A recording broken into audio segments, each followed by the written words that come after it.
for me than it is for you guys. And I do have one other person I need to introduce. His name's Jimmy Fallon. You've probably heard of him. So here he is to say a quick hello.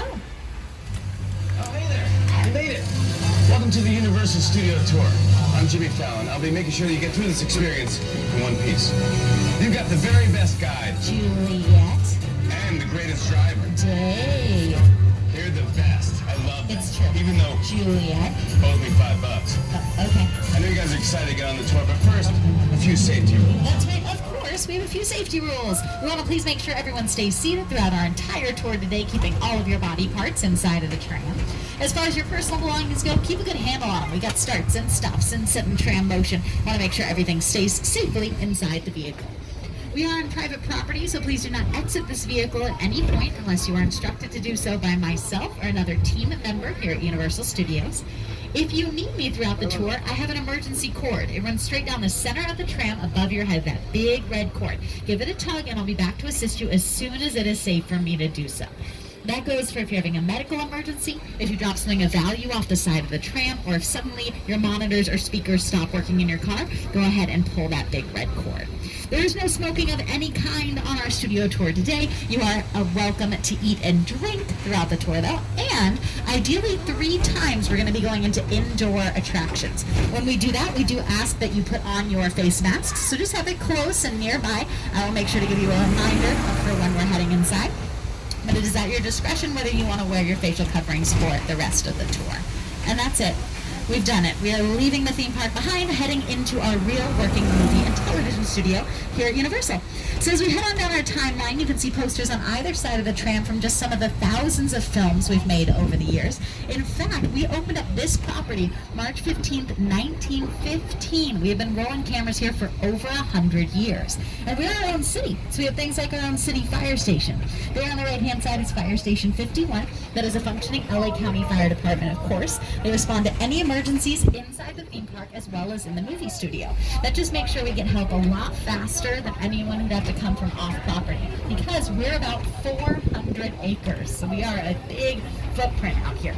We also have our own zip code, medical services, dry cleaners, 2 Starbucks and a coffee bean, so really everything we need to be completely self-sufficient. We just don't have any permanent residents. Most of us feel like we live here, but no one officially calls Universal City home. We do have some buildings, though, that not every city has. They are called sound stages. You're seeing that first one there on the left-hand side. That is stage 12, the oldest sound stage we're going to see on our tour today. It has been home to 20 seasons of The Voice, but also lots of productions before that. So let me show you a couple movie scenes that were shot inside of stage 12.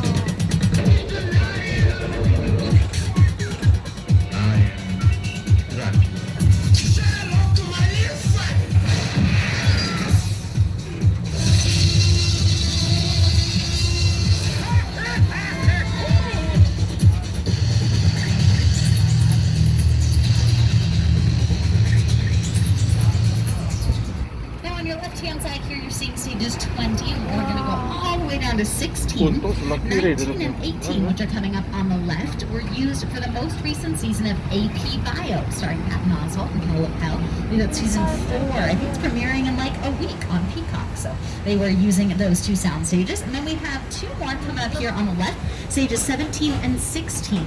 Right now, these are home to the show Saved by the Bell.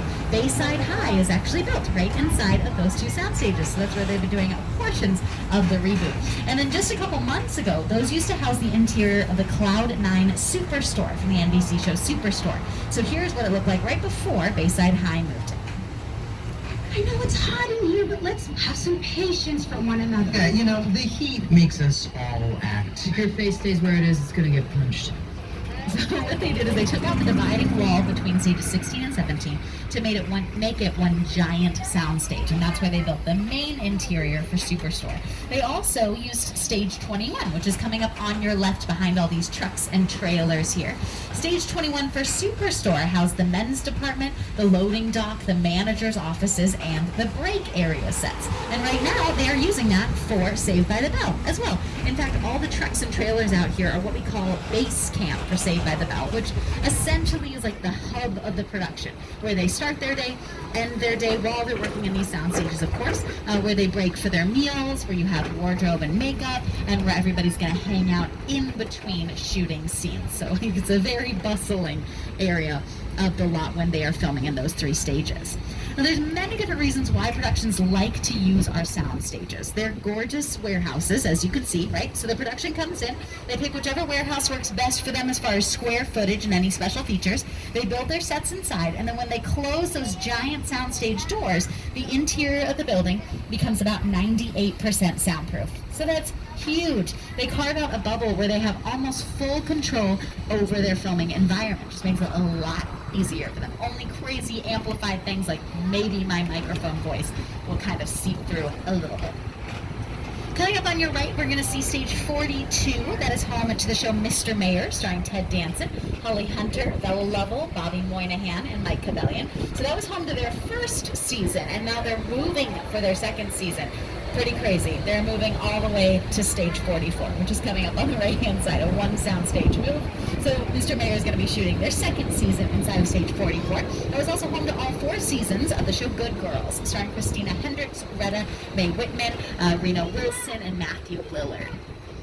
And then we are going to see our great friend Ted over here on the left-hand side in just a moment. Ted is toasting us with an incredibly dirty martini, and he is welcoming us to the production bungalows. So these buildings on your left, they used to be scattered all over the lot, and they were dressing rooms for stars like Lucille Ball, Doris Day, Rock Hudson, while they were contract players here at Universal. That's just a term that described an actor who was contracted to one studio, sometimes for years at a time, as essentially their 9-to-5 job. So what they did is they gave them an apartment out in the back lot so they could customize it and really feel at home. Well, now we have different kinds of contracts, right? We have mobile trailers and dressing rooms. But of course, we still have these great buildings. So they brought them all into one spot and they made them offices. This is where a lot of pre-production happens, which is everything that happens before the cameras start rolling. Let's see. Currently, people like Mark Platt have some offices out here from Mark Platt Productions. That's coming up on your left. You're going to see a little sign that says MP towards the back there, a logo for Wicked, because he's, of course, famously the producer of the Broadway show Wicked that now they're bringing to the big screen. Elizabeth Banks also has some offices out here for her Brownstone production company, Sean Hayes for Hazy Mills, and Dwayne Johnson is also currently occupying a few of our production bungalows for his 7 Bucks production company. And then we've got 2 more sound stages coming up here to the left, stages 22 and 23. Right now, these are being used for the show Kenan, starring Kenan Thompson, Chris Redd, Don Johnson, and Kimberly Lewis.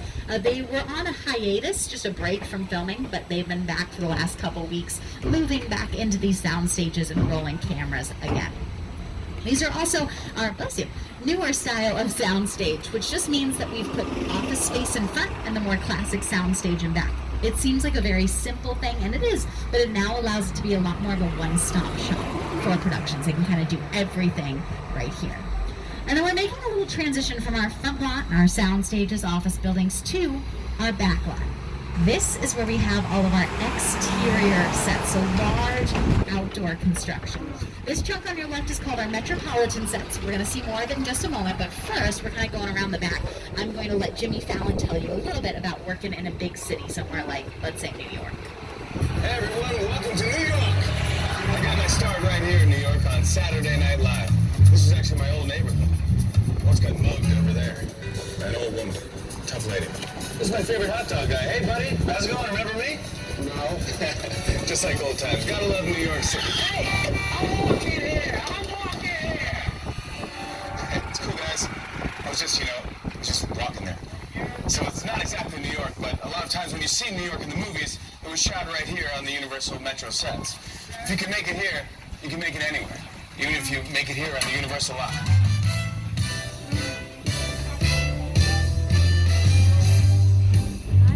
Now, as we head on into our New York street today, we are going to get to see a really cool area of the lot that we don't always get to. If you look to your right-hand side, you're going to see these gorgeous monster murals. These were done by an LA street artist. His name is Tristan Eaton. He did the entire thing with spray paint freehand. Oh. He had it marked out on a sheet, exactly what he was going to do, and then painted the whole thing himself over a series of months. It was a guide while he was doing it. It's absolutely stunning. They do sell some stuff with those images on it, I think, inside the park. I don't get a commission. They're just really pretty. So if you like those, you can buy things with that on it. And now we are heading into our New York street. This is my favorite way to see this street because you really get to take in the whole grandeur of it since we're starting at the back. So this can be used as New York City, downtown LA, Chicago. It's been used as Paris, London, really any big city a production needs it to be. Now, if they need it to be New York, we have things like our Macy's building, which is a replica of the Macy's on 34th Street. We also have a Broadway theater district. As we head down the street, you can see different marquees representing different points in sort of architecture of different decades. But if you don't need it to be New York, they just won't focus on those New York features, and they'll focus on just the buildings themselves, which have a little more of a generic look, right? So this has been used in movies like The Amazing Spider-Man, Captain America First Avenger, the first Transformers film, Purge, Anarchy, Changeling starring Angelina Jolie, Gone Girl, things like Bruce Almighty, also TV shows like NCIS, Criminal Minds, How I Met Your Mother, Key and Peele. Just a few weeks ago, Brooklyn Nine-Nine was out here filming portions of their second to last episode ever. And then a few weeks after that, Billie Eilish was using the end of New York Street, which we're heading into right now, for her 20-minute Amazon Prime music video. It was supposed to take place in Paris, took place right here. And then about 2 weeks later, the Amazon Prime show Hunters was out here using the same area as Germany. So there's lots of different reasons why productions like to come to a backlot versus going to a big city. But one way that they can film in front of the same buildings over and over and over again, you won't necessarily recognize them, is because when they get here, the buildings look like this. That's all we give them. It is the production's job to come in, dress the sets, and customize them and transform them for their production. And then all we ask is that they take whatever they've done down by the time they leave. But they can do anything they want to these sets with that idea of making them personal to the project that they are creating. Well, we're going to move on from that concrete jungle and go somewhere a little more lush. And I have director Peter Jackson to tell you where we're headed next. It's the original King Kong that made me want to direct movies. I saw that movie on TV when I was about 8 or 9 years old, and I wanted to become a filmmaker. I like films that just take you away from your real life and sweep you up an adventure. Kong literally does that. I mean, you're on board the ship, you're sailing to a lost island, you're encountering monsters and creatures from, prehistoric times. All right, everyone, get those 3D glasses ready. Please put on your face masks if you don't already have them on. Hold on to your personal belongings and stay seated because we are headed back to Skull Island.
Tyrannosaurus? Yeah, that's actually prehistoric skincare. You just pat it in, you're going to be glowing like a Neanderthal before you know it. It's incredible. Now that was brought to you guys by Peter Jackson and the folks over at Weta Digital. Weta Digital won Academy Awards for their work on films like The Lord of the Rings trilogy, Avatar, and of course that beautiful remake of King Kong. You can put away your 3D glasses for now.